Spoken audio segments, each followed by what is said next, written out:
Mesdames, Messieurs, bonsoir. S'agit-il de sauver l'année scolaire comme par le passé? S'agit-il de sauver l'école sénégalaise pour le présent et pour le futur? Question centrale, question simple, vous l'avez compris. La rentrée scolaire 2016-2017, l'école tout court est le menu des affaires de la cité. Dans la classe de TFM, pour ainsi dire, pour cette rentrée d'octobre, le ministre de l'Éducation nationale, les enseignants, les élèves et leurs parents, la société civile et les journalistes comme témoins. Monsieur le ministre, bonsoir. Bonsoir. Merci encore d'avoir accepté notre invitation. Merci de nous donner l'opportunité de parler des problèmes de l'école sénégalaise. Vous êtes l'invité du 32e numéro de LAC. Tout de suite, vos ports et traits. Fatidien tient la craie, Yaya Diallo la caméra. Regardez.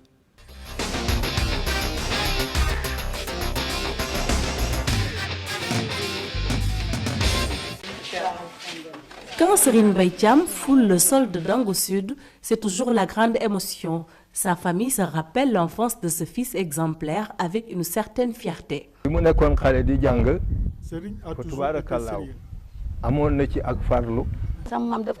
Quand grand-père nous demandait de réviser les cours, Serigne était tellement calme qu'il refusait de parler fort. Nous avons beaucoup d'estime pour lui.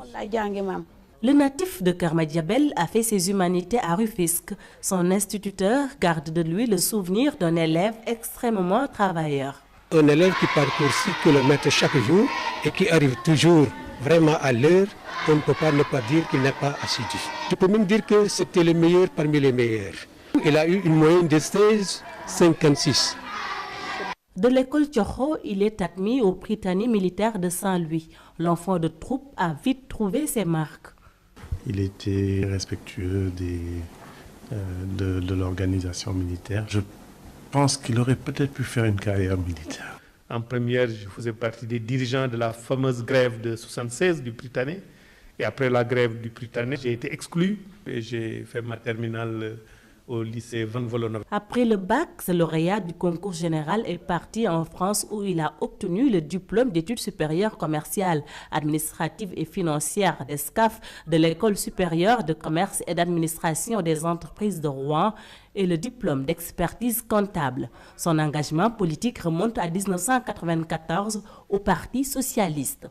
Ce qui a fait le déclic à mon niveau, c'est quand un tonton à moi, le doyen Ndiogo Akba, député à l'Assemblée nationale, est venu à mon bureau, m'a demandé pourquoi je ne faisais pas de politique. Je lui ai dit que je pensais que je devais me consacrer à mon activité professionnelle. Et il m'a dit, si tu ne fais pas de politique, des médiocres vont faire de la politique et décider pour toi, décider pour tes enfants, décider pour ton pays. C'est un homme de conviction et c'est un homme très attaché à la justice. Il est chargé des élections et des affaires juridiques et de ce point de vue, il fait un travail absolument remarquable. Très tôt, Serigne Mbaye Thiam met son savoir-faire au service de sa formation politique.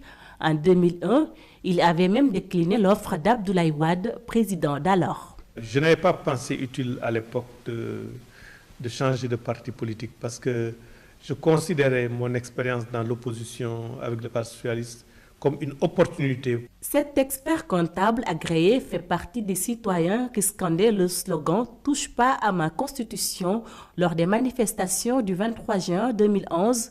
Il a été membre du comité de coordination du M23. Serigne a fait un travail très important pour les préparations des manifestations. Il a essayé autant qu'il a pu de contacter avant les manifestations les représentants de la police pour éviter justement des débordements. C'est très tôt le matin que je me suis rendu à la place Soweto après avoir embrassé mes enfants parce que je ne sais pas si on allait revenir ou pas. J'ai discuté un peu avec le commissaire Aronessi à l'époque pour lui dire ce qu'on pouvait accepter, ce qu'on ne pouvait pas accepter. Aux commandes du ministère de l'Éducation nationale, il est décrit par ses collaborateurs comme un homme assez strict et méticuleux. Le premier jour, il m'a appelé, il m'a posé une question. Il m'a dit décès. Mais pourquoi les tampons en creux sont en anglais? Donc je suis parti vérifier et j'ai remarqué, c'est pour la première fois, que mai était écrit non pas M-A-I, mais M-A-Y.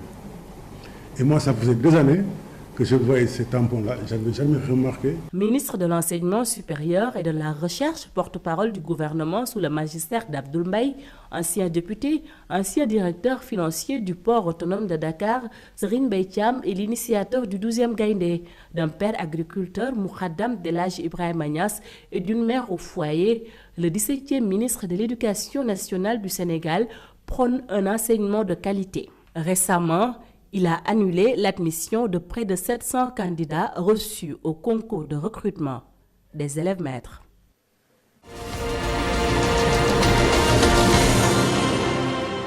Monsieur le ministre, un portrait il y a quelques mois lors de notre première émission. Quelque chose a changé entre-temps? Non, je crois pas grand-chose. Je crois que tout le parcours qu'on a eu dans notre vie, lorsqu'on était enfant, élève, lorsqu'on a exercé en France, ici au Sénégal, c'est tout ça qui façonne l'homme qu'on est actuellement. C'est autant d'expériences qui toutes peuvent être bénéfiques pour les fonctions que nous exerçons, pour la façon dont nous nous comportons actuellement. Et je pense que tout ça est utile pour notre vie.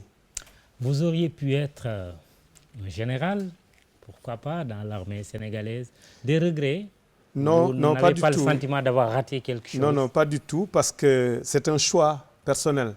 Lorsque j'ai été en classe de première et que j'ai passé le brevet de parachutiste, en classe de première, on a fait les examens pour entrer dans les écoles militaires. En principe, je devais faire l'école de l'air. Si j'étais resté à l'armée, j'étais admis pour faire l'école de l'air. Mais je ne me voyais pas tellement dans l'armée.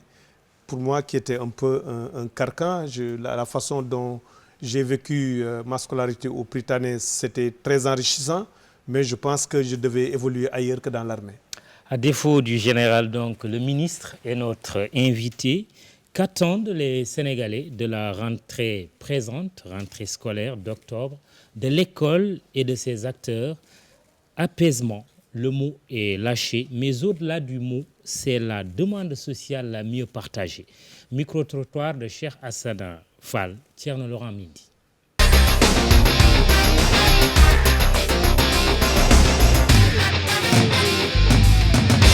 Vu que les professeurs, il y a des conflits entre les professeurs et l'État, je ne pense pas qu'il peuvent y avoir, que les cours peuvent se dérouler normalement. Je ne pense pas. Il y a toujours les grèves, il y a toujours des arrêts de cours et tout ça. On ne peut pas faire cours normalement. On peut même pas terminer le programme. C'est pas juste. C'est récurrent, les grèves reviennent chaque année. Si on n'arrive pas à atteindre le quantum horaire, effectivement, ça peut déteindre sur les résultats. Hein, ça peut avoir un impact sur les résultats des élèves. Parce que s'il manque des heures de cours, c'est normal, cela va sans dire que ça va impacter sur les résultats. On est obligé de faire l'examen avec un programme pas terminé, c'est douloureux pour nous. C'est vraiment difficile. ñaari nit kenn mënu leen fay ci àdduna muy ki la jàngal ak ki la faj ba nga wër enseignant yooyu dañu xam borom doole yi seen doom jàngiwuñu fi néew doole yi seen doom ñoo fi jàngi nañ ci jël xool ci seen bopp démb tey doog a ñëw te ñoom ci seen bopp ñu jàpp ci rek d'accord métti na trop dañ jàpp métti na mais nañu jàpp xam ne xel ak nu mu mën a mel seeni doom ñu ngi ci biir. On demande aux enseignants et à l'État de bien nous soutenir parce que c'est notre avenir. Et nous serons, et demain c'est nous qui... On peut dire que... on a besoin d'eux. C'est que nous nous acheminons vers une année scolaire apaisée, hein, où il y ait moins de grèves. Mais il y va de la responsabilité de l'État et des syndicats également. Nous demandons juste l'apaisement entre les professeurs et l'État aussi. Il faut penser à la jeunesse. Bon, l'avenir de ce pays nous appartient. L'avenir nous appartient, la vérité sort souvent de la bouche des plus jeunes, monsieur le ministre. Oui. Vous répondez quoi à ce micro-trottoir? Je réponds que le point de vue des populations que vous avez interrogées rejoint ce que j'ai toujours indiqué. c'est que dans le domaine de l'éducation, notre pays a fait des pas importants.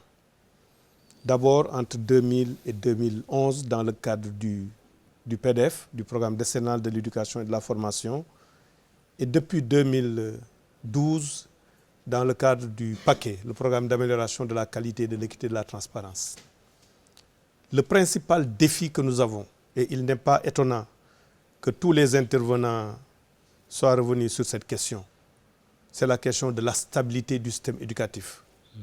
Pour que l'ensemble des réformes qui sont entreprises actuellement puissent produire leur plein effet. Je crois qu'à la veille de cette année scolaire, les initiatives qui ont été prises par le gouvernement, par le ministère de l'Éducation nationale en particulier, entrent dans le cadre de chercher les voies et moyens pour rassurer les élèves, rassurer les parents d'élèves sur ce que notre pays ne peut pas continuer à vivre le fatalisme d'une année scolaire perturbée à des degrés ou à des intensités variables. Parce que depuis 20 ans pratiquement, ou sinon plus, on ne peut pas compter une année scolaire sans perturbation. Comme je l'ai dit, il peut y avoir des grèves de 4 jours, 5 jours, jusqu'à des grèves de plusieurs mois. Et moi, j'ai été très satisfait de l'exercice que nous avons eu avec les partenaires sociaux, les syndicats d'enseignants, les associations de parents d'élèves, les organisations de la société civile qui interviennent dans l'éducation pendant 3 jours, le 26, le 27 et le 28 septembre.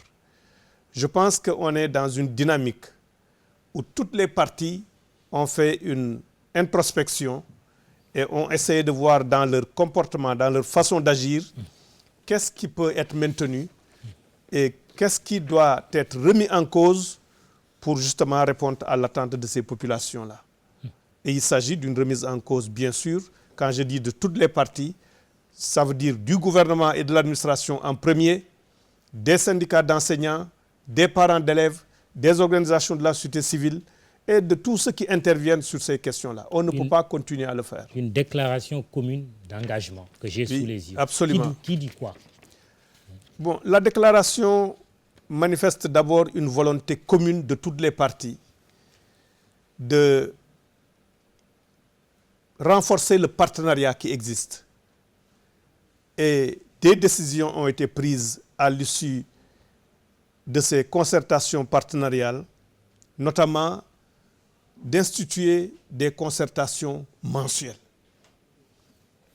pour que le gouvernement puisse être à l'écoute des préoccupations des partenaires de l'école, pour que ces partenaires de l'école aussi puissent échanger avec le gouvernement sur des difficultés éventuelles qui peuvent survenir au niveau du système éducatif. Renforcer le dialogue, mais renforcer aussi les capacités des différents partenaires en termes de négociation collective, en termes de leadership transformationnel. Ça, c'est un des axes. L'autre axe, c'est de préserver le quantum scolaire. Des initiatives sont prises dans ce cadre-là, qu'il ne s'agit pas seulement des grèves, puisque dans la préservation du quantum scolaire, le gouvernement a une responsabilité. Les parents d'élèves aussi ont une responsabilité. Et nous nous sommes engagés à utiliser l'ensemble des voies qui peuvent s'offrir à nous pour pacifier l'espace scolaire. Le thème de ces concertations partenariales, c'était la restauration de la confiance pour une année scolaire 2016-2017 apaisée au service des performances des élèves. Parce que nous tous les partenaires, tous les acteurs, on ne doit pas oublier que nous-mêmes, nous ne sommes pas la finalité du système éducatif. La finalité du système éducatif, ce sont les élèves qui sont ici présents, c'est les élèves qu'on a entendus ici intervenir sur leurs attentes.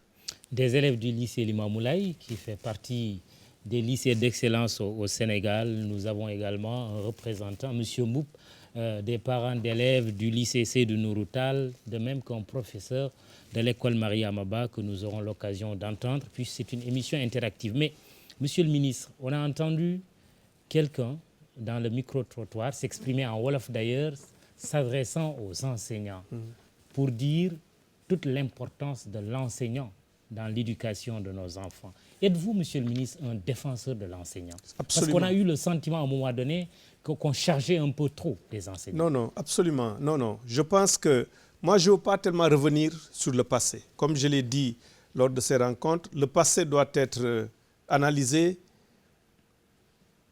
pour en tirer les enseignements et pour que chacun, au vu de ce qui s'est passé, essaye de s'auto-évaluer, de s'auto-critiquer et de dire si c'était à refaire, qu'est-ce qu'on aurait fait, qu'est-ce qu'on n'aurait pas fait. Aujourd'hui, je dis souvent aux enseignants, dans mes tournées, que le métier d'enseignant n'a pas de prix. Il a une valeur. Lorsque on a vu au niveau du reportage sur mon portrait, mon ancien instituteur, M. Malick Ndoye, parler, la fierté qu'il a d'avoir son élève, cette fierté-là n'est pas comparable à quelque chose qu'il aurait pu obtenir dans le cadre de son métier. Mais bien sûr que lorsqu'on travaille, c'est pour aussi subvenir aux besoins de sa famille. J'ai beaucoup d'ambition pour les enseignants, pour la place qu'ils doivent occuper dans la société. Mais je leur dis souvent aussi que quand je prends l'exemple de la Corée, qui fait exemple dans le domaine des résultats des évaluations internationales sur le système éducatif. Ce qui fait la force de le système éducatif, c'est la place de l'enseignant dans la société. Mais cette place de l'enseignant dans la société n'est pas liée à une rémunération. C'est tout simplement en Corée, ils ont fait l'option que pour être enseignant, il faut faire partie des 5 premiers au niveau de l'examen du baccalauréat. Donc, ce qui fait que le regard que la société a sur les enseignants, lorsqu'ils sont dans la rue, lorsque vous partagez des associations ou autres, c'est que ce sont les meilleurs parmi les meilleurs. Ce regard positif, on l'avait aussi, on l'a eu. Oui, on l'a eu au niveau de notre société. Je me souviens, je l'ai posé lors des discussions qu'on a eues. J'ai demandé aux anciens de me dire qu'est-ce qui a changé. Parce que moi, j'ai fait mes 6 ans d'école élémentaire.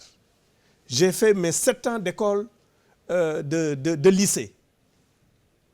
J'ai jamais eu un jour de grève. Mes 6 ans d'école élémentaire, j'ai jamais eu de jour de grève. Je pense qu'il y a un certain nombre de facteurs qui expliquent cela. Sauf quand vous avez déclenché une grève. Oui, mais ça, c'était la grève des élèves. Je veux dire, je n'ai pas vu mes enseignants aller en grève. Oui. Pendant ces 6 ans-là, je ne me souviens pas. Donc, je pense qu'il y a quelque chose des explications à trouver. Et ce sont des questions complexes. Je ne voudrais pas qu'on fasse des raccourcis en disant que oui, avant le gouvernement respectait son engagement, maintenant il ne le respecte pas. Il faudrait que tous les acteurs essayent de réfléchir pour savoir qu'est-ce qui a changé pour qu'on arrive à cette situation-là. Maintenant, l'autre élément, je voudrais en profiter seulement pour dire que lorsque, par exemple, on a pris les mesures quand la fraude a été découverte sur le recrutement, et qu'on a réformé le concours de recrutement des élèves maîtres avec une sélection rigoureuse, transparente. Ce que j'ai senti, moi, sur la première promotion qui a été évaluée sur la base de cette sélection rigoureuse, c'est une certaine fierté d'être enseignant. Je pense que les actions doivent être multiformes. Lorsque des enseignants sentent, comme je l'ai senti avec cette nouvelle génération d'élèves maîtres, recrutés, ils ont fait une épreuve de présélection, d'admissibilité, d'admission définitive, arrivent à la fin, ont une formation de qualité, on leur fait une fête de sortie de promo où ils prêtent serment. C'est toutes ces initiatives qui permettent de valoriser l'enseignant aux yeux de la société. Lorsque, par exemple, on a proposé qu'il y ait un grand prix du chef de l'État pour les sciences, pour lequel le chef de l'État a donné son accord. Chaque année, on va essayer de fêter et de célébrer un enseignant exceptionnel qui se distingue non pas seulement par ses résultats scolaires, mais par son comportement dans la société, son service à la communauté. Ce prix sera doté d'un montant minimum de 10 millions de francs CFA, avec des prix d'encouragement. Et que demain, cet enseignant peut compétir au plan international pour essayer de décrocher le prix mondial de l'enseignant qui est décerné chaque année à Dubaï, qui est de 1 million de dollars. Je pense que toutes ces initiatives peuvent permettre à terme de valoriser la fonction enseignante, mais j'ai dit à mes partenaires enseignants aussi que leur comportement et la façon de porter leurs revendications contribuent aussi à revaloriser l'enseignant au sein de la société. 1 million de dollars, 500 millions de francs CFA, de quoi être un excellent enseignant, n'est-ce pas? La parole au public, je pense que le micro est quelque part. Oui, vous avez le micro? Oui, allez-y. Vous vous présentez et puis... Merci. Je m'appelle Abdou Fati, je suis le secrétaire général national du CELS authentique. Monsieur le ministre, et vous, Mamour Ebrekan, vous posiez la question, qu'est-ce qui a changé? De notre point de vue, ce qui a changé, depuis 15 ans, on a changé les paradigmes de recrutement. On est en train peut-être de recentrer. En ayant une masse critique d'enseignants dans des situations précaires. Qu'est-ce qui a changé? L'administration n'a pas suivi. Monsieur le ministre, les enseignants d'alors ne faisaient pas 100 km pour un acte administratif. L'acte administratif, les trouvaient dans leur localité. C'est l'angoisse existentielle par rapport à leur carrière. Parce que les effets pervers ont démontré que leurs familles peuvent trinquer. Qu'est-ce qui a changé également, comme le dit si bien mon ami Nongossar, beaucoup de jeunes Sénégalais contractent le métier d'enseignant faute de mieux en attendant mieux.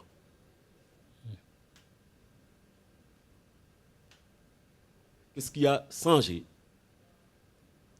C'est la perception qu'avaient nos autres partenaires de l'administration. Non pas comme partenaires, mais pensaient qu'on voulait co-gérer le système. Mais heureusement, les lignes bougent. Notre métier, c'est enseigner. Et nous sommes clairs conscience d'une chose, que nous ne pouvons avoir qu'un salaire moral. Et vous l'avez dit tout à l'heure. Mais faudrait-il que ces paradigmes qui ont plus de 42 000 maîtres contractuels, professeurs contractuels, c'est-à-dire très précaires, d'autant que c'est un plan de carrière où la fonction publique ne joue pas le jeu, les finances ne jouent pas le jeu. Si en amont, ce n'est pas réglé, si en amont, ces lenteurs-là, cette angoisse existentielle par rapport à la carrière des enseignants n'est pas réglée, c'est le lit fertile à toutes ces confrontations. Il faudrait également, nous pensons, rétablir la confiance. Et de manière très objective, sans langue de bois, il y a frémissement. Et nous pensons que après la rencontre avec le Haut Conseil du dialogue social, suite à la rencontre de 3 jours avec le ministre de l'Éducation, où on a eu à se regarder les yeux dans les yeux et se dire ce qu'on devait se dire, nous pensons qu'on va s'inscrire ensemble dans une nouvelle dynamique de confiance, de respect de soi, de respect de la parole donnée, de respect des engagements. Très bien. Okay. Et ensemble, nous construirons un espace scolaire stable, durable, apaisé, où on mobilisera nos énergies, non pas à faire des assemblées générales, mais à redresser les grandes orientations de l'école, afin que les jeunes Sénégalais puissent s'arrimer à la marche du monde. Merci. Je voudrais, monsieur le ministre, vous interpeller sur la question des élèves maîtres. Plus de 4000 instructeurs adjoints ont terminé leur formation diplômante. Ils attendent qu'on les dise clairement quand est l'évaluation certificative. Ceux qui sont en formation vont retourner dans les écoles.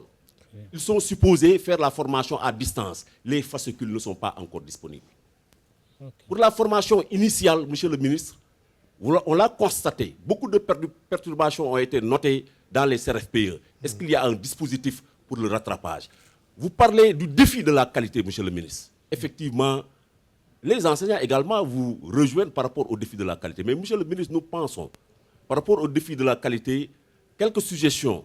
Vous avez fait une réforme importante par rapport aux inspecteurs chefs de district. Il faut y mettre un contenu pour qu'ils jouent pleinement leur rôle parce qu'ils sont en contact avec les enseignants. Très bien. Monsieur le ministre, le CAC, contrat d'amélioration de la qualité, c'est bien, mais il faudrait que les moyens soient disponibles à temps parce qu'on ne peut pas faire des pré-tests au mois de mars et après des post-tests. Les pré-tests servent à avoir une masse critique, diagnostiquer les faiblesses au niveau des élèves, au niveau des maîtres, du point de vue du niveau. Je pense que pour que le financement soit efficace, efficient, il faudrait également, avec les communautés rurales, avec les autorités à la base, voir ensemble comment mettre le financement de l'école très tôt à disposition des directeurs pour que ça ne soit pas de l'argent jeté à la fenêtre. Je vous remercie. Merci, Abdou Fati. Oui, allez-y. Vous voulez prendre le... Monsieur Mboup, peut-être juste derrière vous. Mboup, président de l'association des parents d'élèves du lycée Thierno Seydou Nourou Tall. Voilà, merci beaucoup, monsieur le directeur général. Monsieur le ministre, bonsoir. Moi, je voudrais poser une première question avant de faire mon intervention. La question est la suivante.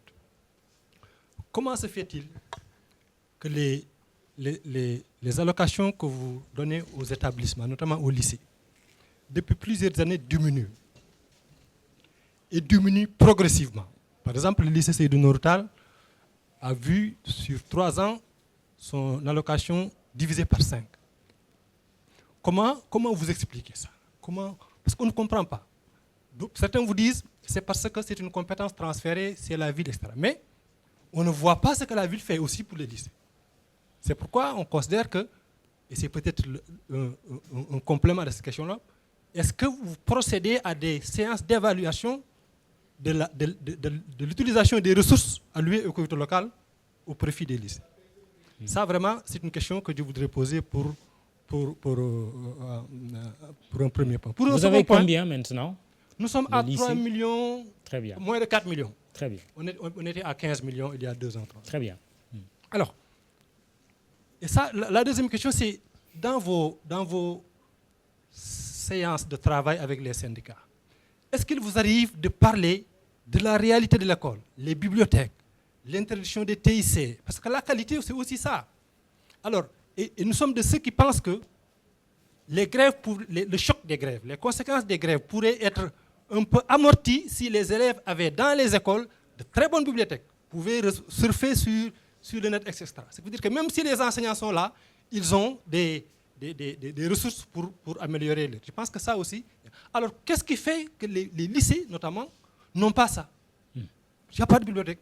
Je disais à monsieur le proviseur que nous sommes en train de faire une étude sur la bibliothèque du lycée. Le premier constat que j'ai fait dans les statistiques, c'est par exemple l'ouvrage de Maria Maba. On a un ouvrage pour l'ensemble des troisièmes. Ça signifie qu'il n'y a pas de bibliothèque. Alors, qu'est-ce qui fait que dans les lycées, le gouvernement ne met pas l'accent sur ces ressources? Alors, le dernier point, c'est l'approche de la grève. Moi, je ne suis pas dans les négociations, mais est-ce qu'il ne fallait pas prendre les questions de la grève comme un axe stratégique? Tout de suite, vous étiez en train de citer les axes. En faire un axe stratégique et mettre à côté l'ensemble des questions qui tournent autour de cet axe stratégique-là, plutôt que de considérer la grève comme un risque ou une hypothèse qui peut intervenir. Je pense que ça vous permettrait de dire que la grève, comme c'est devenu une donnée, ce n'est plus une variable. On l'a tellement qu'aujourd'hui, on a presque autant de temps, nous les parents, qu'on vient regarder nos enfants, le temps qu'on consacre à visiter l'école, c'est parfois le temps qu'on consacre à s'occuper des grèves. Donc la grève prend du temps maintenant. Est-ce qu'il ne faut pas en faire un axe stratégique et voir quelles sont les questions de fond en comble qui permettent de régler cette question-là? Merci, Khalifa. Monsieur le ministre, avant de revenir au public. Beaucoup de questions. Oui, On oui, commence beaucoup par de questions et Fatih. Oui. Beaucoup d'interpellations aussi Oui. de Fatih. Je pense que les premiers développements qu'il a eu à faire sur la nécessité d'une remise en cause, je le rejoins. Je pense que la dynamique qui est enclenchée, c'est une dynamique qui est porteuse de progrès et d'espoir. Je crois qu'il faudrait nous tous qu'on travaille à matérialiser ce que nous avons arrêté.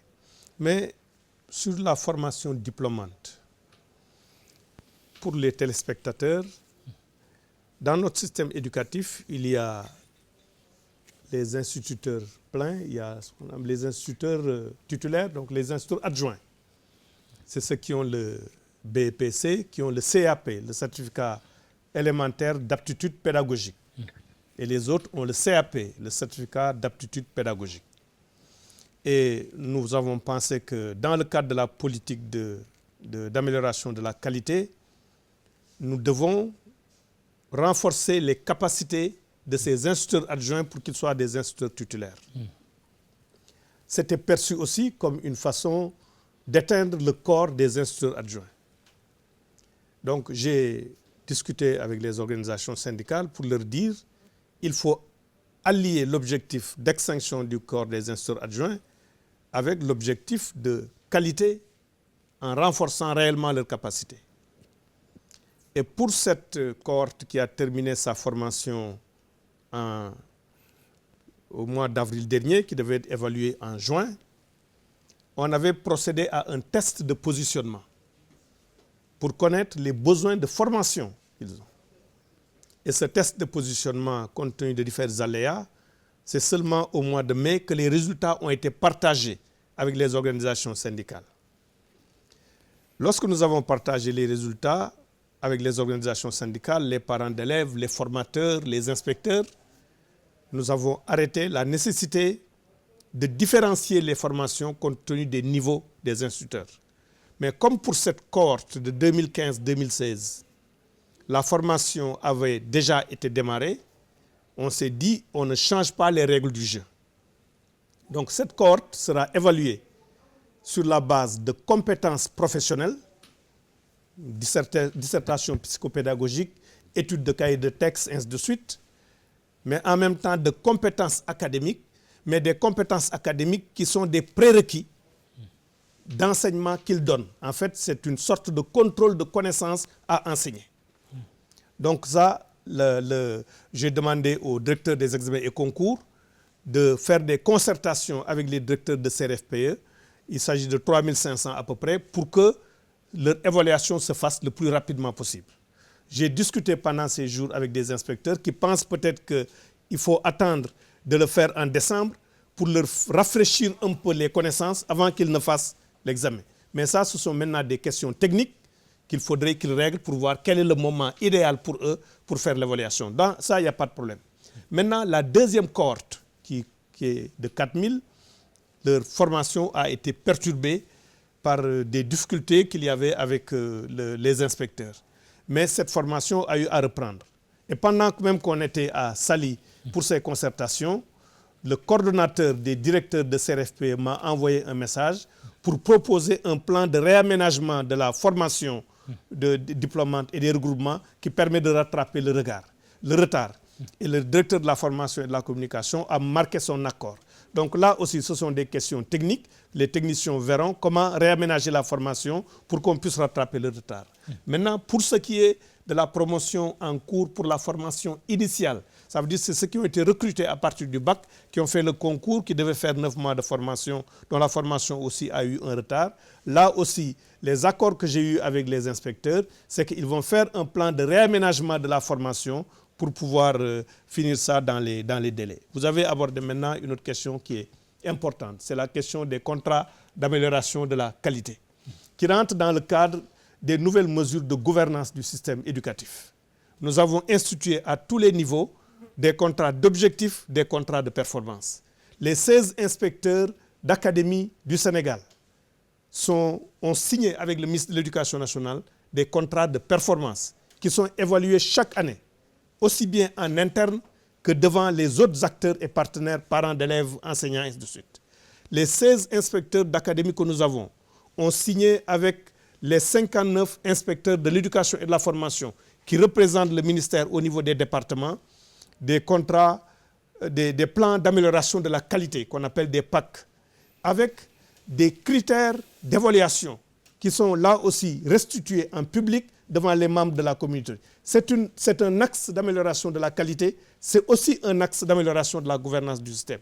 Les 59 inspections de l'éducation et de la formation que nous avons ont signé avec les 8000 et quelques écoles élémentaires des contrats d'amélioration de la qualité, qui fait qu'il y a une réforme importante dans notre système éducatif. Avant, les budgets des écoles étaient logés au niveau des inspections de l'éducation et de la formation. Et ce budget-là était de 800 millions de francs à peu près. Rapporté à un élève, c'était un budget moyen de 400 francs par élève au niveau de l'élémentaire. Nous avons décidé de porter progressivement ce budget à 3 500 francs en moyenne par élève, ce qui fera 5 milliards et quelques. En 2014, 2,5 milliards ont été alloués.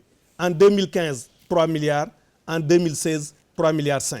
Le ministère des Finances a débloqué dans les semaines qui passaient les 3,5 milliards de 2016. Et pas plus tard que ce matin, le directeur de l'administration générale et des équipements qui est ici, je l'ai appelé pour que les dispositions soient prises pour que ces fonds qui étaient dans un compte séquestre au niveau de Ecobank puissent dès demain être virés dans les comptes des comités de gestion des écoles pour que ces fonds soient disponibles dès la rentrée. Qu'est-ce qui explique alors la baisse notée par M. Maintenant, Mbou? ça c'est, j'ai parlé de l'enseignement élémentaire. Oui, ça c'est l'enseignement élémentaire dont j'ai parlé.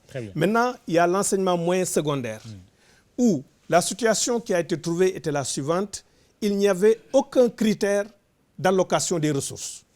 On pouvait voir un lycée qui a 500 élèves, 12 classes pédagogiques, 10 classes physiques, avoir un budget de 3 millions.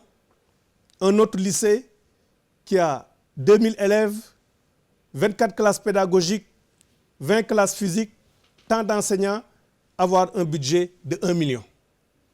Nous avons, dans le cadre de l'équité, fait un exercice où le budget répond à des paramètres, à des coûts paramétriques. On dit par exemple, une classe pédagogique, c'est 50 000 francs. Une classe physique, c'est des exemples que je donne, c'est 100 000 francs. Le nombre de professeurs, tel professeur, si vous l'avez, c'est tant. Tel élève, c'est tant. Et puis maintenant, pondérer avec les zones de pauvreté qu'on a eu à introduire, les zones de vulnérabilité. Lorsqu'on l'a fait, les établissements qui étaient surdotés ont vu leur budget baisser. C'est un premier facteur explicatif. Le deuxième facteur explicatif, c'est que c'est des options politiques aussi du gouvernement du Sénégal, du chef de l'État, qui a décidé dans notre pays de mettre l'accent sur les investissements aux dépens des charges de fonctionnement. Et ces charges de fonctionnement-là ont été diminuées aussi bien pour les établissements que pour les ministères, les cabinets des ministères eux-mêmes. Les directeurs sont là, ils ont vu leur budget baisser pour que notre pays investisse plus pour les générations futures que de vivre seulement de consommation. C'est ces deux facteurs qui expliquent la baisse des budgets de certains établissements, pas de tous les établissements. Maintenant, je passe un peu sur les grèves comme axe stratégique. M. Mboup, vous avez raison. Dans le paquet qui a précédé les assises de l'éducation et de la formation, il y avait 3 axes stratégiques. Le premier, c'est l'amélioration de la qualité des enseignements-apprentissages. C'est le Q du paquet, programme d'amélioration de la qualité, de l'équité et de la transparence. Le deuxième axe stratégique, c'est la résolution des disparités, c'est un accès équitable à l'éducation par la résolution des disparités de toutes sortes. Le troisième, c'est une gouvernance ouverte, transparente et inclusive. Ces 3 axes stratégiques du paquet rejoignent les 3 orientations fondamentales que le chef de l'État a définies à l'issue du Conseil présidentiel sur les assises. La première orientation fondamentale, c'est une école pour tous, qui rejoint l'axe stratégique, accès équitable. La deuxième, c'est une école de qualité pour la réussite des élèves, qui rejoint l'axe stratégique, amélioration des enseignements-apprentissages. La troisième orientation fondamentale, c'est une école stable, viable et pacifiée. Donc, vous voyez bien qu'au niveau des assises de l'éducation nationale, l'orientation stratégique qui vise à apaiser, à pacifier le climat scolaire est bien prise en compte au niveau de cette troisième orientation fondamentale. Très bien. Le ministre... Maintenant, il a parlé aussi des TIC dans les écoles. Oui, les TIC, l'introduction des et des bibliothèques. Ouais. Il y a une dématérialisation de plus en plus importante des informations. Il y a une initiative majeure qu'on a eu à prendre il y a 1 an et demi. Mais il y a un problème de suivi au niveau des établissements. Nous avons le projet qu'on a appelé le projet des ressources numériques pour tous. Je ne sais pas, peut-être que beaucoup l'ont constaté, à la veille de l'examen du baccalauréat de philosophie, il y a eu des cours de philosophie qui étaient délivrés dans une télévision de la place, le soir. Et on avait vu aussi des cours de sciences physiques délivrés. C'est en interne que ces cours ont été conçus. Ces ressources numériques ont été accompagnées de déploiement de 240 classes numériques au niveau des lycées. On a doté tous les lycées qui avaient les conditions pour accueillir les ressources numériques. Il fallait avoir de l'électricité, il fallait que le lycée soit sécurisé. C'est l'État qui doit donner l'électricité. Oui, mais je veux dire, mais la réalité, c'est qu'on a ouvert des lycées dans des villages où il n'y a pas d'électricité. Donc ça c'est une donnée. Donc on ne va pas dire on attend que tous les lycées aient de l'électricité pour déployer les ressources numériques. Donc on a mis dans 240, il y a eu 2000 tablettes pour lesquelles il y avait ces ressources numériques qui étaient mises, ces tablettes étaient mises à la disposition des lycées et les élèves devaient pouvoir emprunter les tablettes où il y a ces cours de la même façon qu'ils puissent emprunter les livres.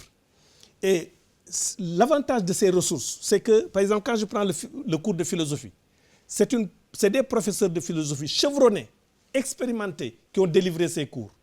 Et ils ont délivré ces cours devant leurs pairs professeurs et devant des inspecteurs généraux de l'éducation et de la formation.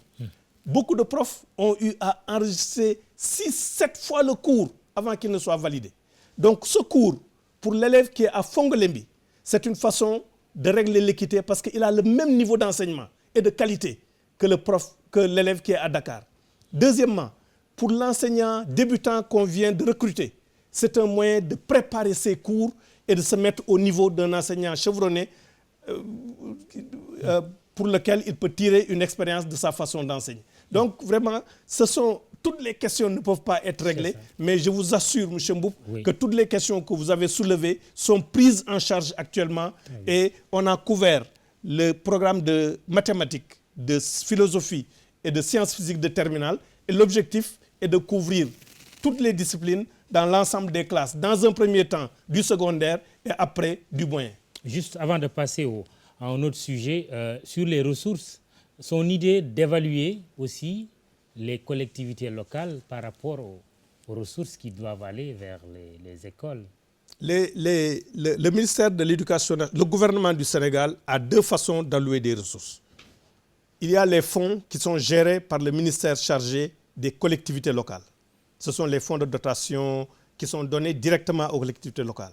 En ce qui concerne le ministère de l'Éducation nationale, nous avons ce que nous appelons le budget, le BCI décentralisé, le budget consolidé d'investissement décentralisé.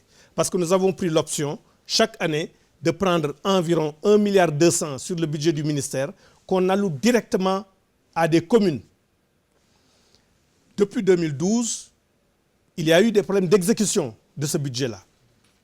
C'est cette année que nous avons d'abord écrit un courrier au gouverneur pour nous faire l'état d'exécution de l'ensemble de ces budgets consolidés. Et nous-mêmes, je prends l'exemple de la région sud, où il y a le président de la commission chargée de l'éducation de l'Assemblée qui est ici, il faisait partie de la mission, où nous avons appelé tous les membres de la communauté pour faire une reddition des comptes et voir l'état d'avancement de l'ensemble des fonds qui ont été transférés, comment ça a été utilisé. Et cette évaluation que nous sommes en train de faire nous permettra de voir quelle est la responsabilité des collectivités locales, la responsabilité du ministère, la responsabilité des autorités déconcentrées administratives pour voir quelles sont les mesures à prendre pour que ce budget consolidé d'investissement profite aux populations. Justement, et sanctionner s'il y a des détournements ou de l'enrichissement illicite. Mais bien sûr, on le fera, mais on ne peut pas tout de suite faire la présomption qu'il y a des détournements et des en cas de détournement. Voilà. Le ministre et les syndicalistes semblent avoir fumé le calumet de la paix Est-ce l'effet de la fraîcheur de la station balnéaire de Saly, de son beau cadre et de ses délicieux mets? Ou est-ce une paix définitive? On veut bien y croire, pourvu que les mauvaises humeurs ne viennent pas encore gâcher la fête, les choses de l'école sénégalaise. La famille éducative au chevet de l'école sénégalaise pour une année scolaire zéro perturbation. Compte rendu Souleymane Touré sur les images de Diatou Ndiaye.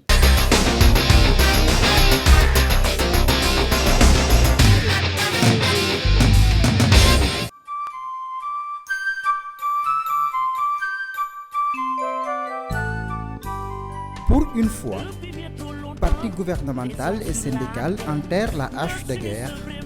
La restauration de la confiance entre les acteurs pour une année scolaire apaisée, au service des performances des élèves, marque la fin des rivalités.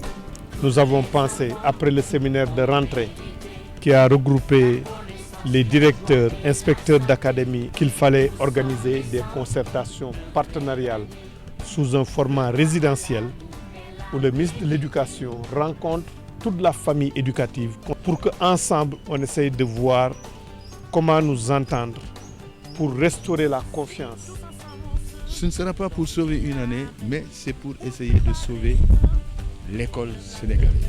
Pour sortir l'école sénégalaise de sa zone de turbulence et prévenir les tensions sociales, la tutelle va mettre en place des mécanismes. À mon sens, ça va être une rencontre d'échanges francs, sans tabou, où chaque partie écoute les préoccupations de l'autre et qu'on essaie de voir quel mécanisme de dialogue nous allons mettre en place dans l'année scolaire, pendant l'année scolaire, pour faire dans la prévention et dans l'alerte. Un sursaut pour asseoir la culture démocratique, pour asseoir la culture du dialogue social, pour développer la culture du compromis et des consensus, pour plus de patience parce qu'il y a un temps pour la confrontation, mais il y a un temps plus long pour le dialogue social. L'espoir est dans l'enfant qui sauve la lumière du ciel en chantant. Une importance capitale pour les acteurs d'apaiser l'espace scolaire, mais pour la partie syndicale, la question liée au respect des accords doit être un mauvais souvenir. Au nom de tous les syndicats, on peut dire que l'une des conditions majeures, c'est quand même de terminer l'application intégrale des accords qui ont été signés entre le syndicat et le gouvernement en 2014. Il faut sortir du face-à-face pour nous dire ensemble comment chaque partie peut prendre les préoccupations de l'autre pour qu'on arrive à des solutions. C'est un changement de paradigme qu'on a. Je ne souhaite pas qu'on soit dans cette rencontre de dire que nous, les conditions pour avoir une année scolaire, c'est ça. Quelqu'un qui demande à avoir ses actes d'avancement, de reclassement, est-ce que cette personne-là a tort de se battre pour cela? Mais c'est une question de survie. Moi, je suis syndicaliste moi aussi. Quand vous posez 5 points de revendication, 5, si on arrive à réaliser 3, on est en droit d'arrêter la grève et de reprendre le travail. L'ambition des parties prenantes de refonder le système éducatif est clairement affichée. Seulement, il s'agira de gagner le pari de la confiance et les principaux bénéficiaires de la cohabitation pacifique entre les acteurs, les enfants. Oui, les enfants, l'espoir d'un pays, l'élite d'une nation. Le droit à l'amour et la dignité.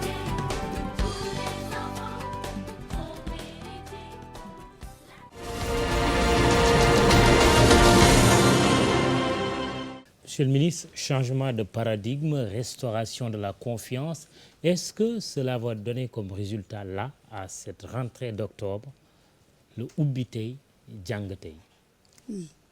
Nous en avons discuté d'abord lors de la rencontre du séminaire interne au ministère que nous avons tenu les 16, 17 et 18 septembre, qui a regroupé tous les directeurs et chefs de services centraux, les 59 IEF et les 16 IA, inspecteurs d'académie, inspecteurs éducation et de la formation.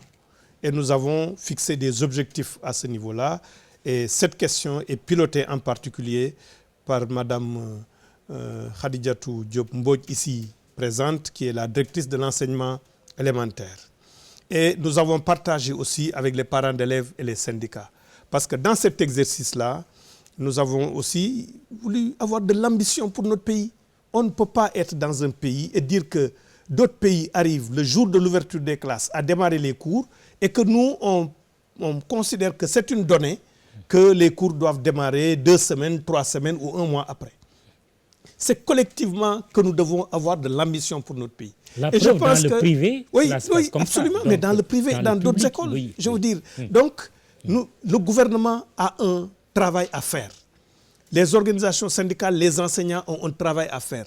Les chefs d'établissement et les parents d'élèves aussi, puisque nous avons levé l'écueil des frais d'inscription pour eux. Donc, et les collectivités locales aussi ont un travail à faire dans ça. Donc, nous travaillons à cela. Mais il faut être pragmatique.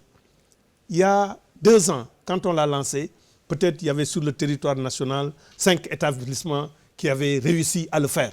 Et j'en avais visité un ici dans la banlieue de Dakar. L'année dernière, ça s'est étendu. Dans des régions, on a vu des établissements, y compris dans un village, où les mères de famille, les mères d'élèves, s'étaient mobilisés pour remettre en l'état l'école. Les cours ont démarré dans des écoles élémentaires comme moyennes secondaires. Cette année, lorsque nous nous sommes retrouvés, moi j'ai dit aux IF, aux inspecteurs de l'éducation et de la formation, qui sont 59, au moins que vous ayez un objectif dans 10 écoles dans vos IF, au moins, de démarrer les cours le premier jour de la rentrée. Dans 5 collèges, de démarrer les cours le premier jour de la rentrée. Dans 2 lycées au moins, de démarrer les cours. Et il y a des inspecteurs de l'éducation et de la formation qui disent même qu'ils vont aller au-delà. Leur objectif, c'est de démarrer les cours partout. Les gens, ils travaillent en ce moment. Et nous avons partagé ce projet aussi avec les organisations syndicales qui ont décidé de s'investir dans cela. Mais je voudrais revenir aussi sur un point abordé par les responsables syndicaux dans le reportage et qui a été abordé par Abdou Fati, mais je n'ai pas eu le temps de réagir sur ça. L'angoisse existentielle. Sur la question des carrières, je peux leur dire ici, je ne sais pas si tout pourra être réglé, mais ils sentiront que leur ministre de tutelle est à leur côté sur cette question-là. Vous le sentirez. Je peux le dire aux enseignants, parce que il y a un certain nombre maintenant de goulots d'étranglement. Eux-mêmes, ils ont vu au niveau du ministère, nous leur avons exposé le projet SIMEN, Système d'information et de management de l'éducation nationale. C'est la dématérialisation d'un certain nombre d'actes qui va permettre d'avoir plus de diligence dans le traitement des dossiers. Mais on ne peut pas traiter 90 000 enseignants comme on traitait avant 10 000 enseignants. Et c'est ce changement, cette mutation n'a pas eu lieu autant opportun. C'est ça qui fait qu'aujourd'hui, on a des difficultés.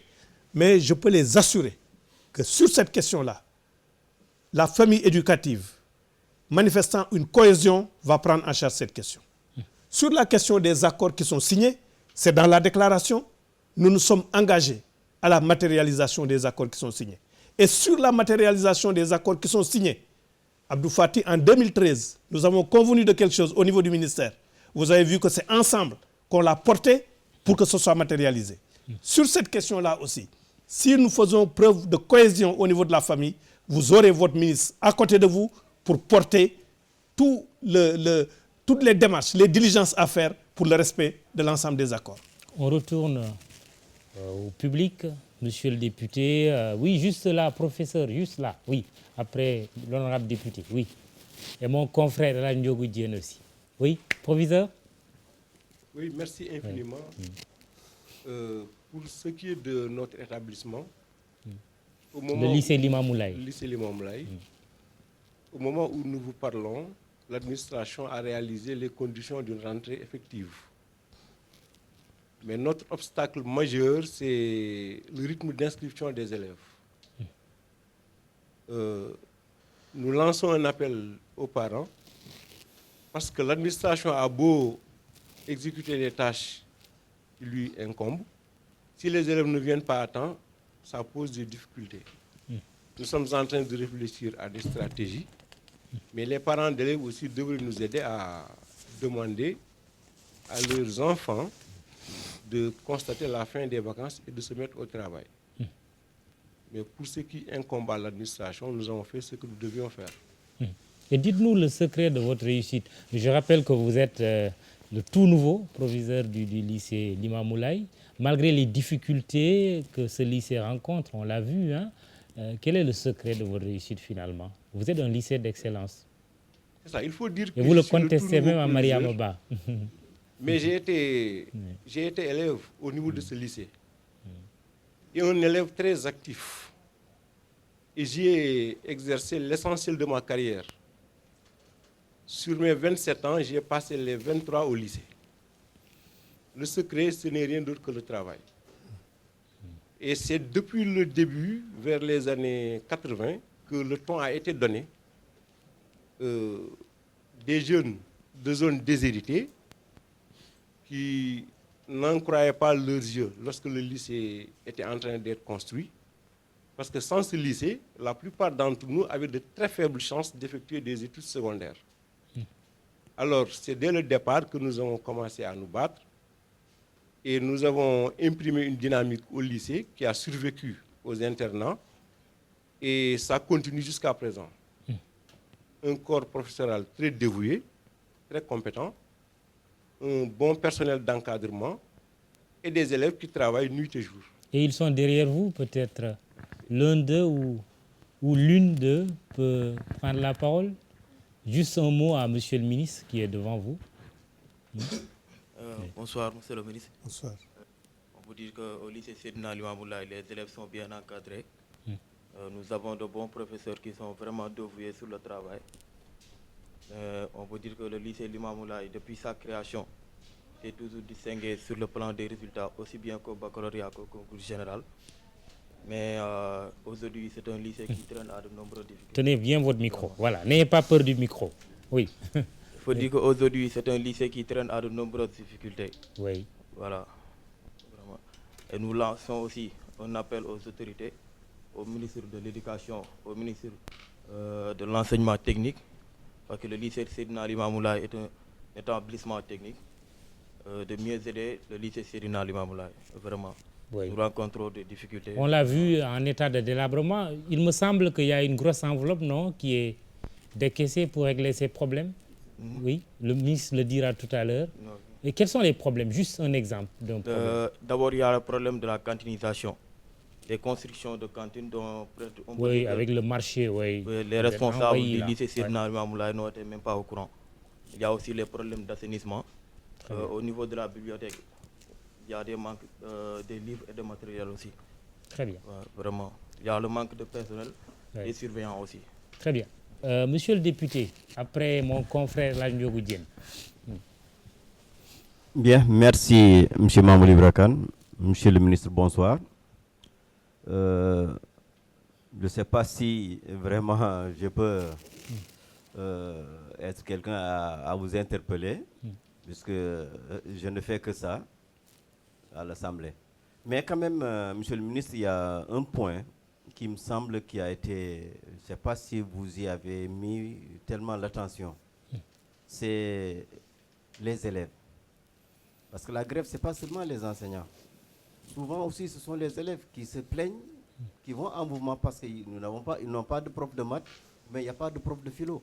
Il y a aussi d'autres élèves qui y vont parce qu'ils sont dans les abris provisoires. Je sais que nous avons fait la tournée ensemble, vous avez fait beaucoup d'efforts, c'est à saluer. Et je sais aussi que résorber les abris provisoires, les ramener à zéro, ce sera difficile, mais nous aimerions savoir quand même quelle est votre stratégie pour les diminuer. Je vous remercie. Merci, honorable. Juste derrière vous, Elan Ndiogou-Diène, mon confrère, oui, voilà, de RFM. Oui. Voilà, bonsoir Monsieur le ministre, bonsoir Mamadou. Alors moi, je commencerai d'abord par ce que tout le monde dit, à savoir que pour 2016-2017, on veut une année scolaire stable et apaisée. Le ministre dit qu'il est aux côtés des enseignants et les enseignants sauront qu'il est à leur côté. Mais les enseignants répondent toujours que la seule condition, c'est le respect des accords.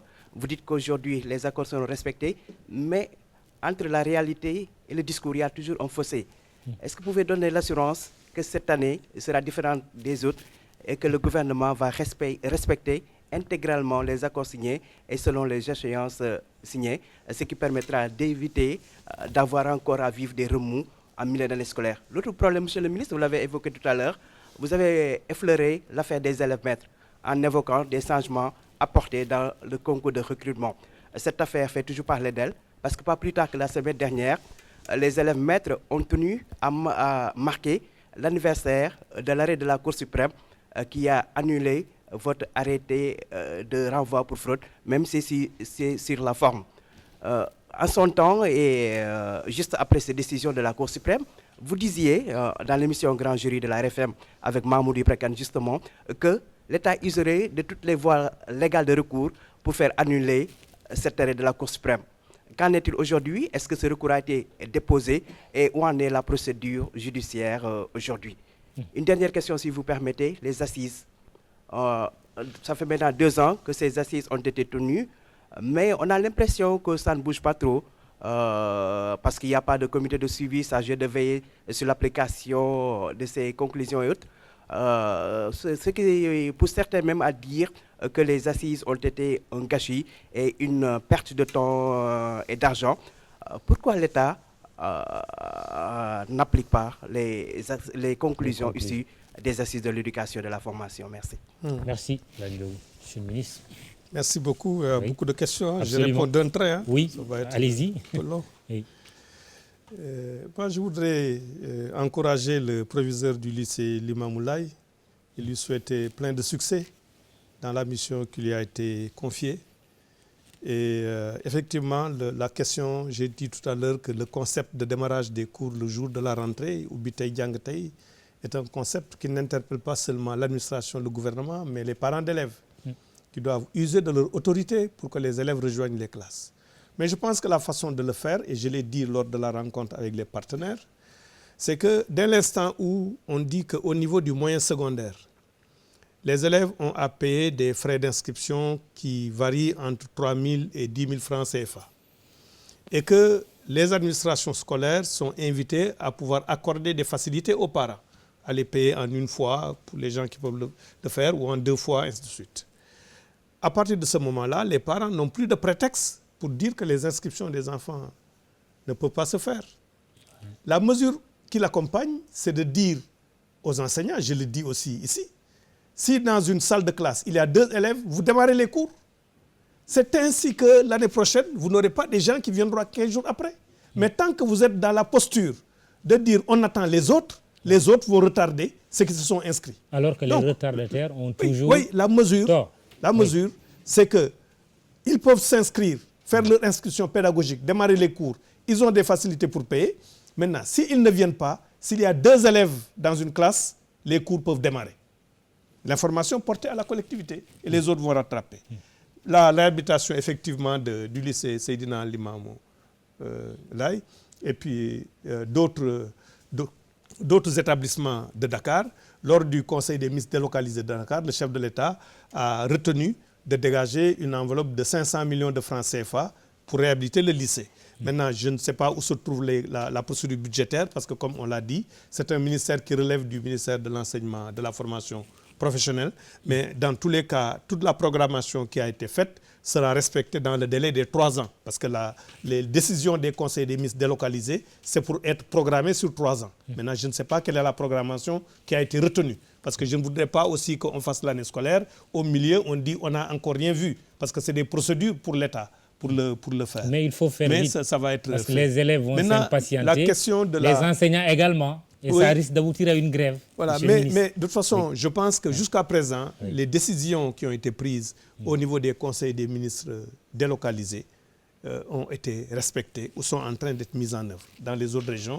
Donc, il n'y a pas une raison de s'impatienter. Mais il faut avoir un langage clair avec les partenaires parce qu'ils ne connaissent pas toujours les procédures de l'État. Rien que pour faire un appel d'offres, pour le faire aboutir, ça prend au minimum de 8 mois, quelquefois, pour le faire aboutir.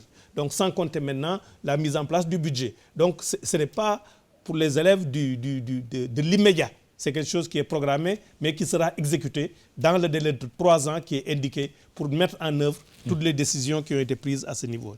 La cantinisation a fait l'objet d'une circulaire que j'ai envoyée aux chefs d'établissement, qui doivent eux-mêmes préserver. Et chaque fois que je suis saisi d'un phénomène de cantinisation, j'ai saisi les autorités administratives compétentes, le gouverneur, le préfet et le sous-préfet, pour prendre les actions idoines. Et il est arrivé maintenant, quelquefois, que c'est des chefs d'établissement eux-mêmes qui ont autorisé, pour avoir des ressources additionnelles, des cantinisations, auquel cas nous avons pris les mesures qui s'imposaient.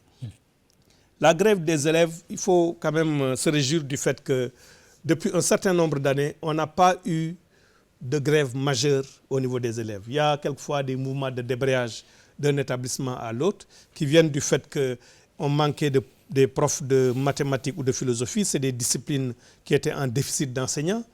Mais en philosophie, l'année dernière, c'est plus de 100 professeurs qui ont été injectés dans le système. Quand en 2012, on n'avait formé que 20 professeurs.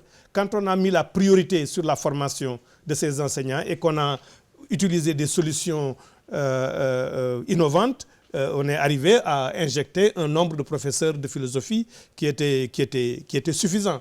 Mais ça, ce n'est pas un manque de volonté du gouvernement. Le problème, c'est que nous n'avons pas beaucoup d'élèves qui embrassent, qui vont à la faculté, au département de philosophie pour être formés en philosophie. Tous les professeurs de philosophie sortants qui sont disponibles, nous les recrutons. Et maintenant, il nous manque des profs de philo. Les maths aussi, on a pris des mesures. Pour les mathématiques, il y a des mesures incitatives même pour les élèves qui vont faire maintenant la série S1. Parce que si on y prend garde, d'ici quelques années, on risque de ne plus avoir même de profs de maths. Quand on considère, en 2015 par exemple, on avait 142 000 candidats au bac. On n'avait que 512 candidats pour la série S1, mathématiques, sciences, physiques. C'est une des raisons pour lesquelles on a pris des mesures incitatives. Les abris provisoires, vous en avez parlé. L'honorable député, président de la commission chargée de l'éducation.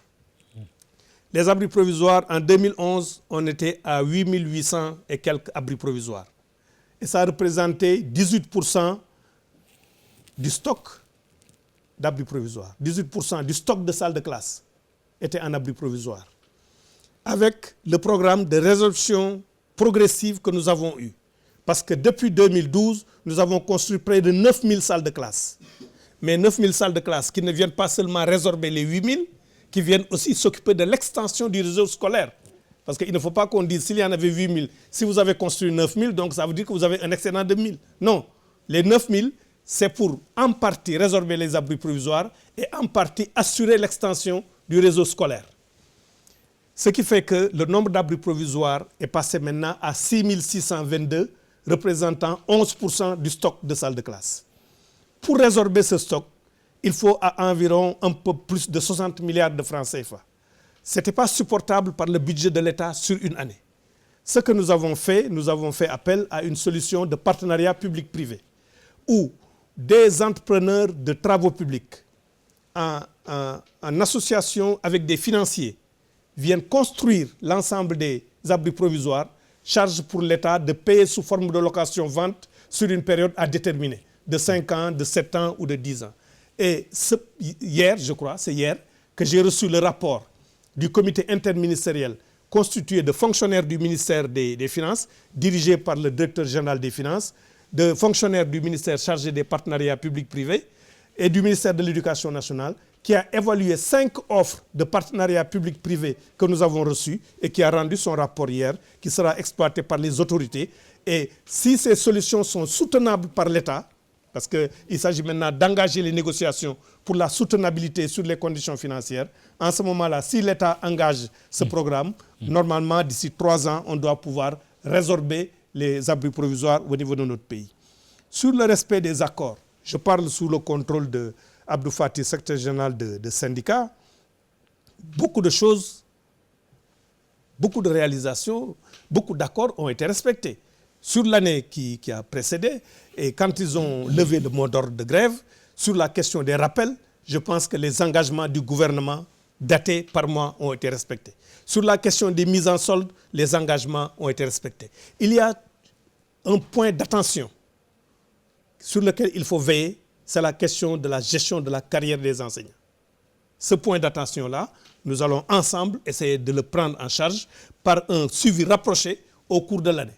Et ils se rendent compte eux-mêmes sur cette question-là, en ce qui concerne l'élément déclencheur de la carrière, qui est la sortie des actes d'admission aux examens professionnels.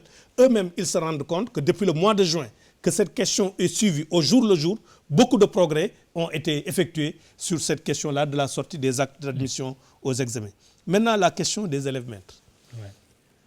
Cette question, effectivement, j'avais indiqué que la fraude était avérée, attestée.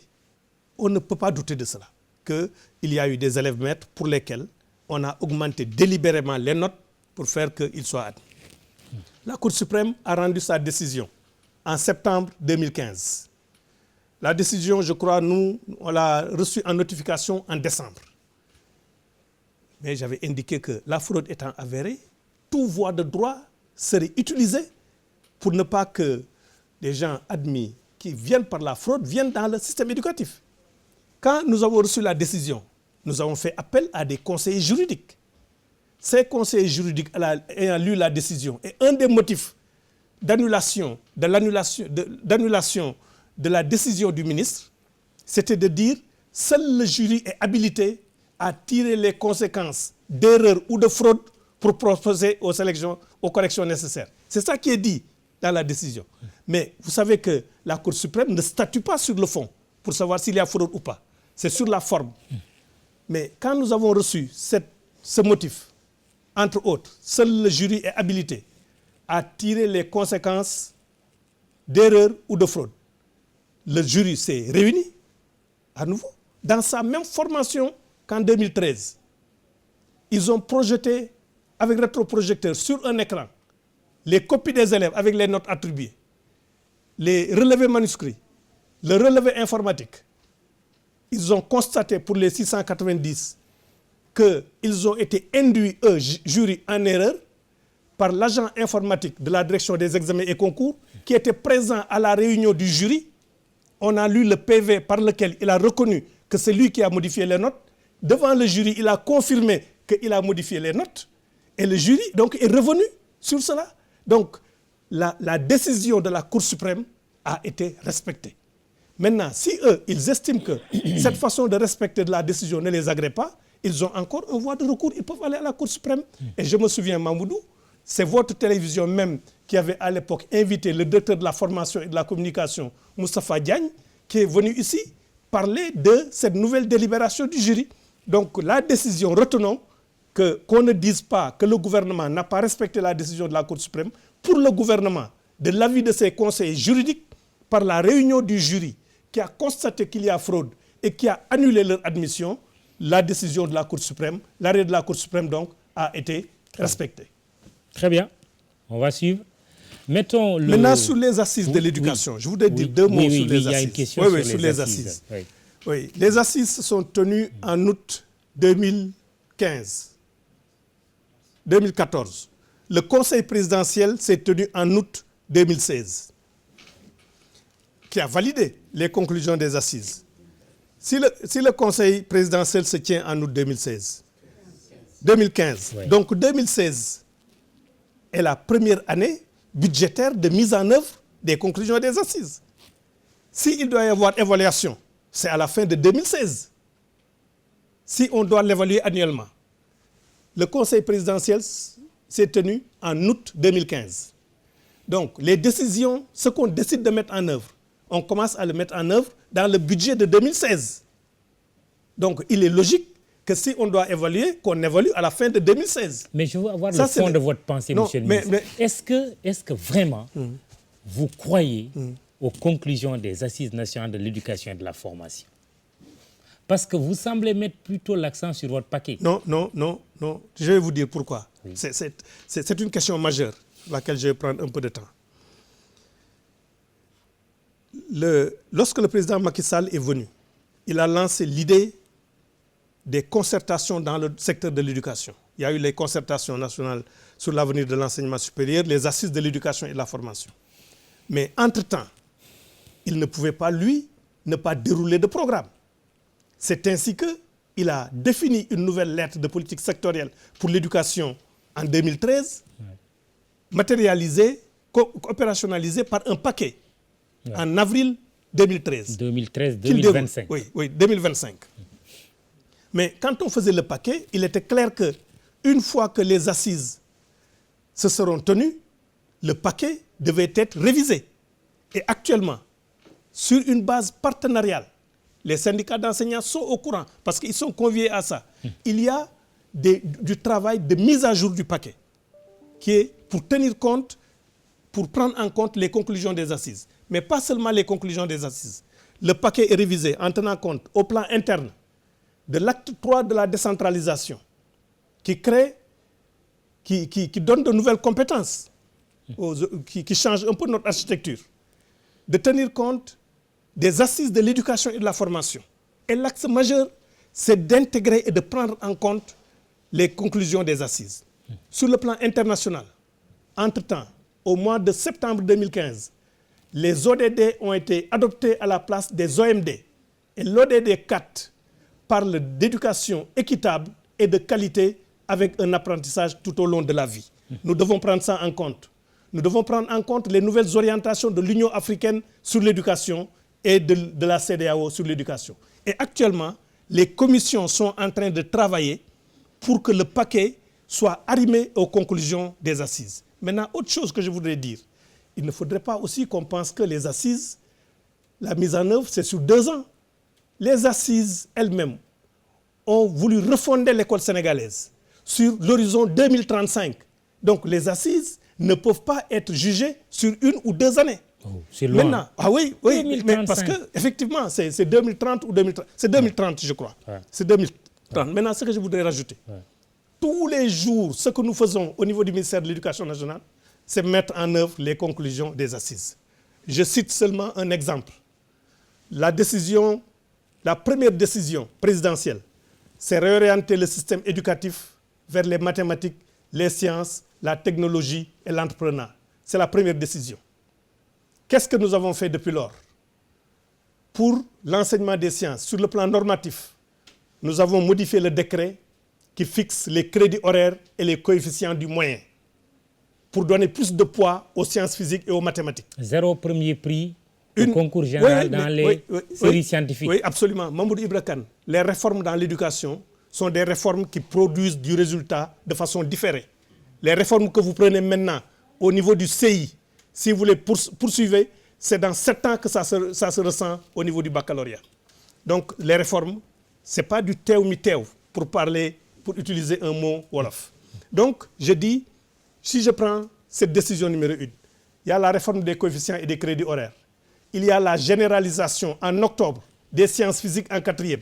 Avant, en 4e, l'élève pouvait opter soit pour une 2e langue, soit pour les sciences physiques. Nous avons décidé, c'est conforme à la première décision, que tous les élèves vont faire sciences physiques à partir de la 4e. Nous avons décidé d'axer les projets d'établissement des collèges sur les sciences et les mathématiques. Il y a 200 collèges actuellement qui ont signé des projets, qui ont élaboré des projets d'établissement axés sur l'enseignement des sciences et des mathématiques, sans compter les 55 collèges qui sont dans la région de Dakar dans le cadre du projet ADEP. Je cite seulement cet exemple-là pour dire que tout ce que nous faisons, il y a le lycée scientifique d'excellence de Diourbel qui va ouvrir ses portes aussi là à la rentrée. Donc je voudrais vous rassurer que tout ce que nous sommes en train de faire, je peux prendre sur les 11 décisions, chaque décision pour vous dire ce qui est en train d'être fait. Très bien. Monsieur le ministre, mettons ce stylo que je tiens sur les plaies de l'école sénégalaise, plaies qui ont pour nom grève non-stop, accords non respectés, stratégie gouvernementale critiquée par certains experts, chaque mot accompagné de mots que des spécialistes en éducation n'ont pas manqué de lister, mais à côté du diagnostic, des solutions sont préconisées. Dossier en main, signé Aminata Mbarisso sur les images de Thierno Laurent Mendy.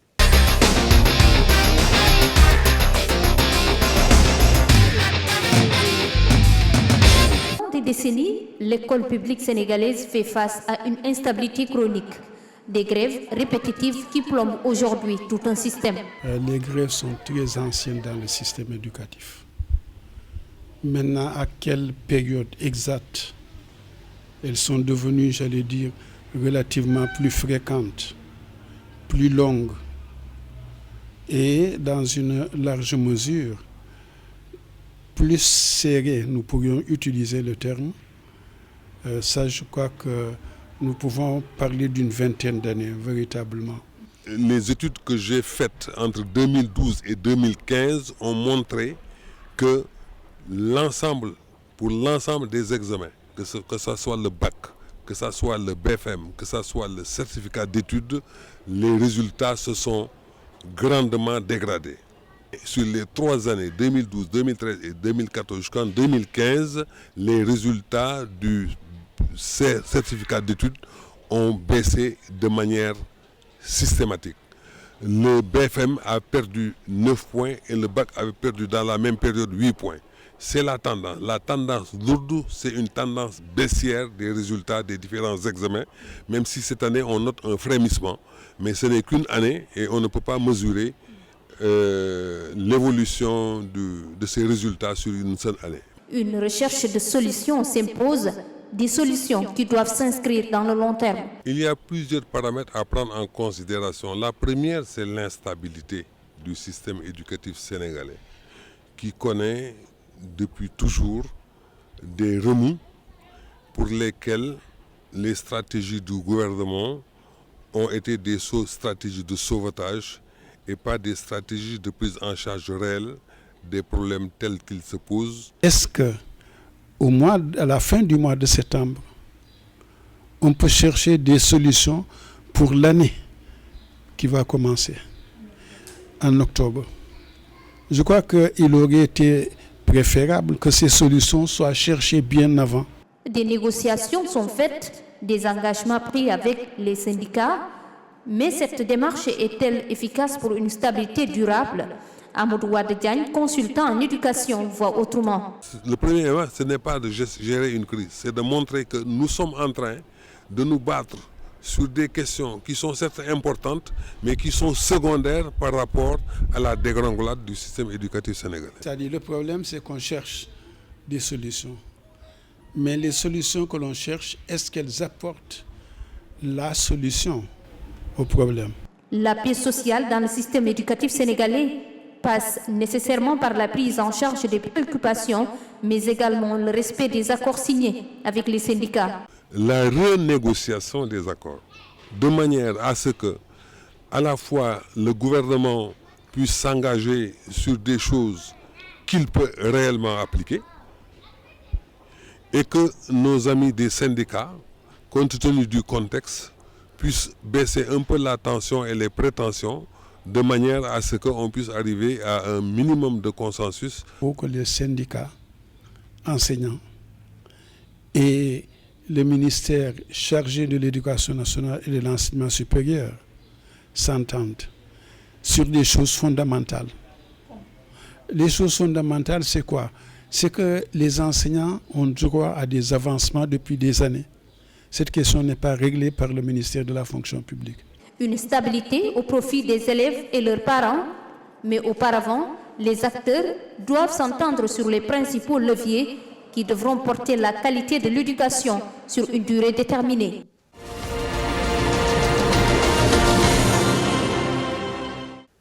Monsieur le ministre, est-ce que les solutions apportent la solution? Il y a également qu'on a mis l'accent sur les résultats aux examens. Il y a une information, je pense, qui a fait l'objet même d'un acte de la part de vous, ministre, concernant le BFM. Même sans le BFM, la possibilité de passer en seconde avec la moyenne de 10 dans le public et de 5,5 sur 20, bien sûr, quand on est dans le public. 9,5. Oui, 9,5 quand on est dans le public. D'accord, ok. Oui. Mais vous Est-ce savez, que c'est une bonne solution? Non, mais je vais d'abord revenir sur la question des examens. En ce qui concerne le certificat de fin d'études élémentaires, en 2014, on était à 34,30%. En 2015, on était à 37,97%. En 2016, et c'est lié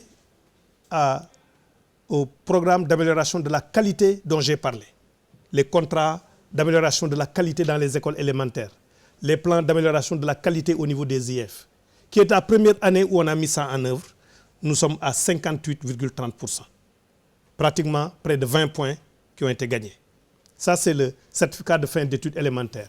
Mais comme je l'ai dit, les mesures que vous prenez dans la qualité de l'éducation se font ressentir avec un décalage. par rapport à l'année où vous prenez ces mesures. Donc, ce qui veut dire que, bien sûr, les résultats, on a connu des moments difficiles dans les années passées, mais on est en train de repartir. En ce qui concerne le BFM, on était à 42%, 42,52 en 2014, 43,20 en 2015, on est à 51,85 en 2016.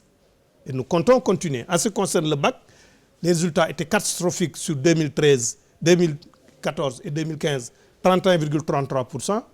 Et maintenant, on est à 36,6% en 2000. Donc, là où ailleurs, on frôle presque les 100%. Oui, on frôle les 100% parce que c'est une politique de l'État. Vous pensez à la France. C'est une politique de l'État français de dire nous avons l'obligation de prendre une génération, de faire que tout le monde ait le bac. C'est comme ici au Sénégal, à un moment donné, il y avait une option que vous critiquez d'ailleurs.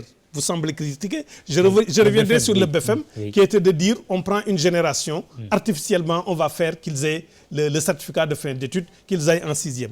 En ce qui concerne le BFM, il faudrait, je pense, qu'on fasse confiance aux techniciens du ministère de l'Éducation nationale. J'ai lu quelque part, on a dit que le ministre a dit, avec 9,50 et sans le BFM même, vous passez. C'est faux. Ce qui est dit, c'est que si on a 9,50 en classe de 3e et qu'on a le BFM, on peut passer en classe de seconde. Si on n'a pas le BFM, il faut avoir 10 pour passer en classe de seconde. Qu'est-ce à dire? Il faut que les gens quand même soient modestes.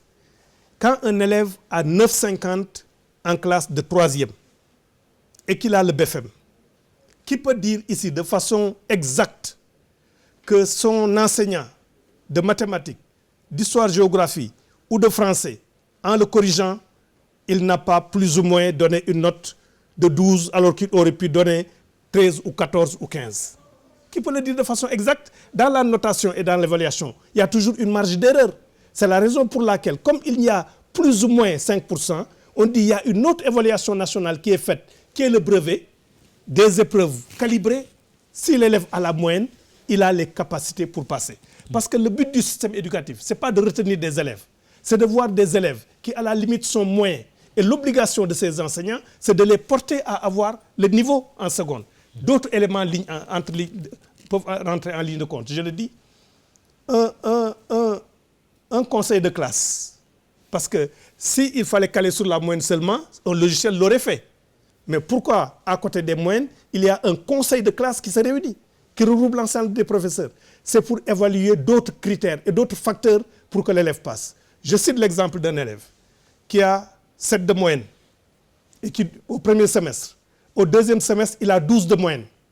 Cet élève-là, même s'il a 9,50, le conseil de classe peut décider de le faire passer parce qu'il est dans une tendance haussière et on a vu que les problèmes qu'il avait en début d'année peuvent passer. Alors que le conseil de classe peut voir un élève qui a eu 13, qui se retrouve avec 6, qui décide de ne pas le faire passer. Donc il faut que les gens soient modestes sur ces questions-là et fassent confiance aux techniciens que nous avons. Maintenant, on a parlé de la préparation de l'année scolaire, que ça ne se fait pas en septembre. Madame la directrice de l'enseignement élémentaire est là. Elle sait que sur le concept Ubitei Djangtei, c'est au mois de mai que nous avons commencé à travailler dessus. Pourquoi on ne fait pas la rentrée en septembre? Oui, à un moment, la question a été agitée. Oui. Je pense que c'est une réflexion que nous devons avoir dans le système éducatif. Mais maintenant, mais il faut régler les problèmes un par un. Il faut régler les problèmes les plus faciles. Ce qui est plus facile d'abord, c'est que la rentrée d'octobre que nous avons jusqu'en juillet, que les enfants étudient d'octobre en juillet. Une fois que pendant des années, on arrive à ce que les enfants étudient d'octobre en juillet, en ce moment-là, si nous nous rendons compte qu'il y a toujours des problèmes de qualité de programme, soit on interroge les programmes et leur contenu, soit on interroge le quantum scolaire, et en ce moment-là, on pourra réfléchir sur l'allongement de l'année scolaire, mais je pense qu'il faut régler le problème le plus immédiat actuellement et le plus prégnant, qui est le quantum horaire. Je prends une ou deux interventions, vraiment, si le public veut. Oui, Fatih. Oui, une ou deux, avec Elhadj Ndiogou aussi. Oui. Tout à l'heure, plutôt repréciser la pensée sur la vidéo. Oui. Notre compatriote interpellait le ministre sur la pertinence du moment de cette rencontre-là avec les partenaires sociaux. Ah d'accord, la rencontre-là. Voilà, la rencontre, effectivement, d'il y a 2 jours. Oui. Il se posait la question, c'est pertinent, il fallait faire ça avant. voilà, effectivement, il interpelle le ministre. C'est ça. Monsieur le ministre, par rapport aux assises nationales, nous pensons qu'il ne faudrait pas s'inscrire dans la dynamique des États généraux. Il faudrait, après avoir mobilisé toute la communauté, jusqu'au fin fond de Fongolemi, et après les recommandations du chef de l'État, formaliser avec un comité de suivi et partager avec tous les partenaires par rapport à la faisabilité. Sinon, on aura également les partenaires, tous ceux qui y ont travaillé auront l'impression qu'on est en train de verser dans de l'informel en puisant par-ci, par-là. Maintenant... Dernière chose, très rapidement. Oui, allez-y. Ouais, dernière chose. Oui. Dire que le mouvement syndical est généreux. Nous demandons qu'à être respecté. Nous demandons qu'à enseigner. Et nous disons aux populations également, nous ne sommes que des enseignants. Notre métier, c'est enseigner. Mais faudrait-il qu'ensemble, tous, qu'on puisse se faire confiance, restaurer la confiance, baliser, jeter de nouvelles bases de confiance et entrevoir peut-être un espace scolaire apaisé. Merci, Fatih. Elan Ndiogou, une question? Oui. C'est une question par rapport à l'organisation des élections de représentativité syndicale dans le secteur de l'éducation. Depuis des années, chaque fois le gouvernement dit que ça va se tenir cette année. Le chef de l'État avait même donné des instructions pour que ça se tienne cette année même, en 2016. Mais jusqu'à présent, on n'a pas l'impression que cela va se tenir. Le ministère, c'est vrai, travaille sur ça. Le ministère du Travail aussi travaille sur ça. Mais qu'est-ce qui retarde la tenue de ces élections de représentativité syndicale qui devraient permettre de mettre fin au désordre noté dans le mouvement syndical enseignant? Proviseur, vous voulez dire un mot? Vraiment, on termine par là. Oui, rapidement, pour la ville de Pikine-Guédiawaye. Nous avons un problème particulier. Oui. C'est que si le ministère, le système de l'éducation et de la formation veut atteindre son objectif d'orienter les 30% du cycle fondamental vers les filières professionnelles, je pense qu'il faut inévitablement aller vers la construction de nouveaux lycées au niveau de Pikine-Guédiawaye. Parce que nous sommes à 11 lycées dans l'académie, mais la plupart de ces lycées sont des anciens CM transformés qui n'ont pas cette capacité d'accueil. Très bien. Donc vraiment, je ne suis pas sûr de devoir formuler des doléances, mais c'est une proposition que je formule à M. le ministre. Merci, proviseur. Monsieur le ministre. Oui, sur cette dernière question. Et question. puis vous direz un mot à la fin sur l'école coranique. Oui, un mot. Sur cette question-là, je crois que lors du Conseil des ministres délocalisé aussi, il a été retenu, je crois, de construire un lycée à Pikine Nord, je crois. Je crois, à Pikine Nord. Mais effectivement, le problème que nous avons essentiellement au niveau de la banlieue, c'est la question de la réserve foncière dans le plan d'aménagement qui fait qu'on a des difficultés. Il y a des écoles inondées, monsieur le ministre? Oui. Actuellement, au niveau de l'académie de Pikine-Guédiawaye, lorsque j'ai fait le point ce matin, je crois ils étaient à 11 et les 8 sont récupérables d'ici la rentrée. Ce matin, ils étaient en comité départemental de développement sous la présidence du préfet. Et au niveau de Rufisque, où il y a 150 écoles élémentaires, il y a 5 qui étaient inondées et les services de l'État sont en train de travailler sur la question. Maintenant, on a parlé, je crois, quelle est la question qui a été... Oui, sur la question des assises. L'arrêté instituant le comité de suivi, qui est dans le même format un peu que le comité de pilotage, de façon inclusive. Cet arrêté-là est préparé, je crois, et tout le monde sera... Toutes les parties prenantes qui étaient au niveau des assises seront intégrées aussi pour le suivi. Mais le suivi se fera bien sûr au niveau du gouvernement qui exécutera, mais dans les organes, il y aura tout le monde, je rassure. Et dans tous les cas, à côté formellement du comité de suivi des assises, Abdou Fati, EG de syndicat, vous savez que tous les ans, quand on fait l'évaluation des politiques publiques, on les fait par bassin au niveau des académies et on le fait au niveau national. Et il y a toutes les parties prenantes qui assurent. Donc le programme n'est que le moyen d'exécution des conclusions des assises. Les élections de représentativité. Sur les élections de représentativité, je crois que ce qui l'a retardé, c'est le souci d'avoir des textes qui sont consensuels. Un projet d'arrêté a été élaboré par le ministère chargé du travail qui a en charge la question.